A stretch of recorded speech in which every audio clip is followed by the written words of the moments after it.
Nous continuons sur notre formation avec Microsoft Word.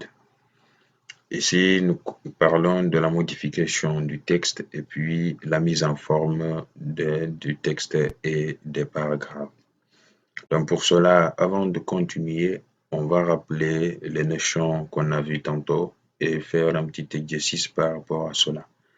Dès le début, on a vu comment démarrer Microsoft, comment utiliser les modèles dans l'onglet Fichier une fois connecté sur Internet. Nous avons vu également comment modifier le thème de notre application qui est Word. Voilà. Comment nous avons parcouru également les options de modification. Voilà, nous avons parlé de la barre d'outils d'accès rapide, comment personnaliser le ruban. Et nous avons survolé chaque onglet ici et puis nous avons expliqué la fonction de chaque onglet et surtout nous avons parlé du ruban, les fonctions, les groupes qui sont dans le ruban, comment les utiliser sur notre modification du texte. Donc l'exercice simple que je vais vous donner, ça sera d'écrire 2 paragraphes ou générer 2 paragraphes à travers la fonction lorem, d'accord?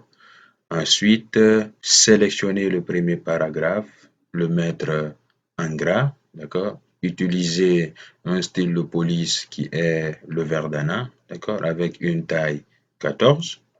Et puis, vous prenez la modification, vous prenez cette mise en forme-là, vous le reproduisez, cette mise en forme sur le deuxième paragraphe, d'accord?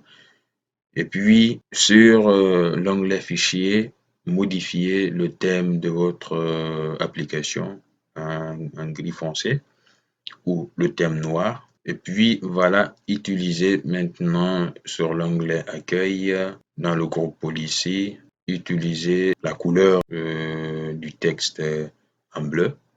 Voilà, et puis reproduisez les mêmes mises en forme sur le deuxième paragraphe. Donc c'est un petit exercice que vous allez vous exercer et puis ça va vous aider. Mais vous pouvez aussi saisir, hein, ça va vous, voilà, vous mettre un peu d'énergie sur les doigts.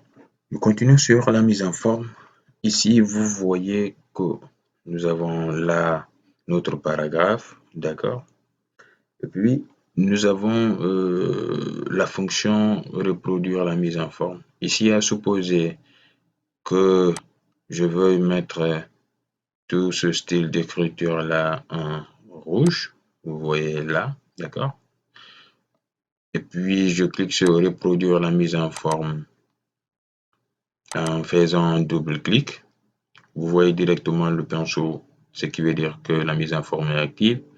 Vous pouvez reproduire cela sur voilà, cette partie du texte, vous voyez. Et là, je clique directement, le texte, il reprend cette mise en forme. Et au-delà, vous voyez que le pinceau est toujours actif. Ça veut dire que toujours la reproduction de mise en forme est active. C'est parce que j'ai fait un double clic ici. Lorsque vous faites un seul clic, vous avez donc le pinceau, vous cliquez une seule fois et ça suffit. Mais lorsque vous faites un double clic, le pinceau est actif tant que vous n'appuyez pas sur échappe pour la lever. Vous voyez là. Donc vous pouvez reproduire la mise en forme sur toute la partie du texte que vous voulez. Voilà. Ensuite, je clique sur échappe pour la lever. Donc c'est un style de mise en forme que vous pouvez utiliser également. Sur nos textes que nous avons là, la reproduction des mises en forme est essentielle. Mais surtout, si vous avez des paragraphes, il faudrait pouvoir les mettre en forme. D'accord? Pour cela, comme vous le constatez ici, l'objectif de ce logiciel de traitement de texte est d'abord d'avoir un contenu que vous allez ensuite modifier et mettre en forme. Donc, il faudrait avoir du contenu de début jusqu'à la fin.